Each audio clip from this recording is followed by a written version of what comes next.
Selamat malam semuanya. Emang benar kata Rian, emang gue lahir pantat duluan. Tapi emang gak jadi, nama pandunya tuh gak jadi di tengahnya, cuma Gilang Baskara aja jadinya. Jadi gak ada yang tahu kan kalau gue lahir pantat duluan. Tadi Mas Ari pas tahu ada keluarga gue kok bilangnya astagfirullah ya. Menghina sekali dia. Kalau yang sering ngikutin stand up comedy Indonesia tahu ini battle kedua ya. Gue tuh rada trauma sama yang battle-battle gini sebenarnya. Rada takut dan trauma.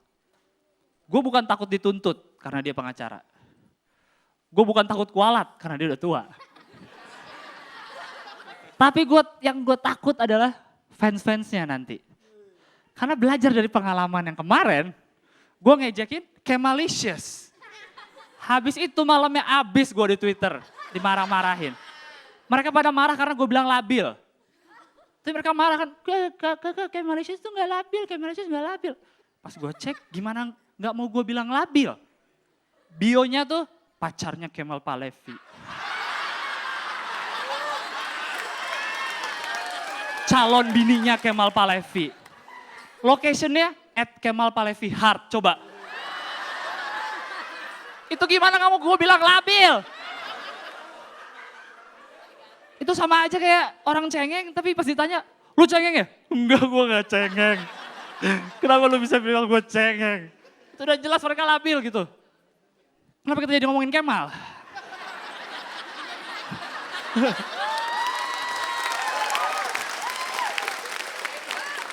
Dia terlalu enak buat diomongin kayaknya ya.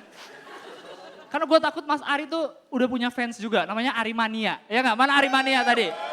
Tuh, Arimania udah ada fansnya sekarang. Untung namanya bukan fans clubnya bukan Indonesia Lawyers Club kali ya harusnya namanya ya. Kalau kalian tahu Ernest Prakasa yang dari season 1, sekarang dia udah bikin tour. Ya kan stand up comedy tour, namanya Meremelek Tour. Gue bilang ke Mas Ari suatu saat juga bisa. Namanya tuh nanti Arimania Tour and Travel tapi belakangnya. Bisa buat haji, jalan-jalan ke luar negeri mungkin ya. Terus komik juga tuh kayak penyanyi kita tuh butuh nama panggung. Ya enggak? Biasanya penyanyi yang pakai nama panggung itu kebalikan dari aslinya. Contohnya ada penyanyi nama panggungnya Iwan Fals, Doel Sumbang. Padahal aslinya suara mereka bagus. Maka itu gue bilang ke Mas Ari sebagai komik kita juga perlu nama panggung. Gue bakal ngasih ke Mas Ari namanya Ari Maco. Gila.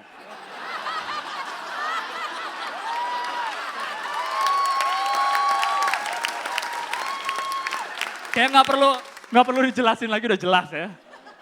Ari Maco. Padahal you. Aduh. Mas Ari. Udah lihat taut kualat beneran ya. Tapi ada kesamaan gue sama Mas Ari. Sama-sama suka bersepeda kita, ya nggak? Yo. Tapi itu sepeda enak gue kasih tahu. Kalau di jalan raya tuh peraturannya sedikit buat sepeda. Kalau kendaraan bermotor harus punya SIM, STNK, sepeda nggak perlu. Lu kalau naik mobil, naik motor susah cari parkir kan ya. Udah dapet bayarnya mahal. Sepeda tinggal tiang diikat beres. Nggak perlu susah payah.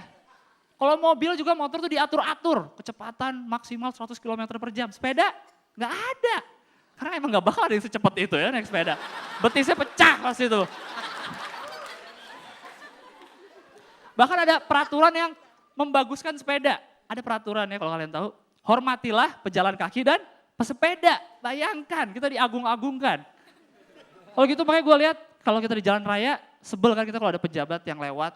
Mobilnya dikawal rame gitu kan. Bukan yang respect pasti apaan sih ini bikin macet gitu kan. Maka itu gue bilang ke mereka kalau mereka mau dihormati lewatnya pakai sepeda. Atau enggak jalan kaki. Pasti kita hormat nanti sama para pejabat itu. Kalau mereka lewatnya gitu ya. Belum lagi yang banyak disalahgunakan, ini hukum ngomong hukum ya sotoy. Peraturan yang banyak disalahgunakan itulah pemakaian helm. Di sini bagus, gak ada yang pakai helm, gue suka.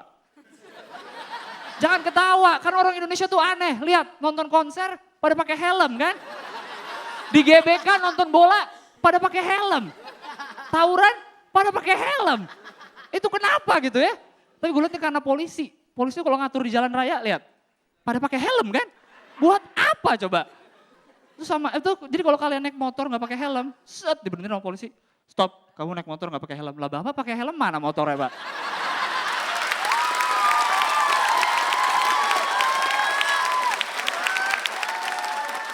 Aneh gitu kan. Tapi selain kesamaan tadi, suka naik sepeda sama Mas Ari, ini gue menemukan kesamaan antara mahasiswa dan pengacara. Ada yang bilang mahasiswa tuh kalau di jalan raya suka cari perkara gitu ya. Kalau pengacara, pembela perkara dia. Kalau pengacara itu dia dapat rezekinya dari kasus, ya kan? Kalau mahasiswa nyari rezekinya di kaskus biasanya. Dan terakhir kalau mahasiswa ada masalah, kita bisa nyewa pengacara. Kalau pengacara ada masalah sama istrinya, dia nyewa mahasiswi pasti. Selamat malam, nama saya Gilang.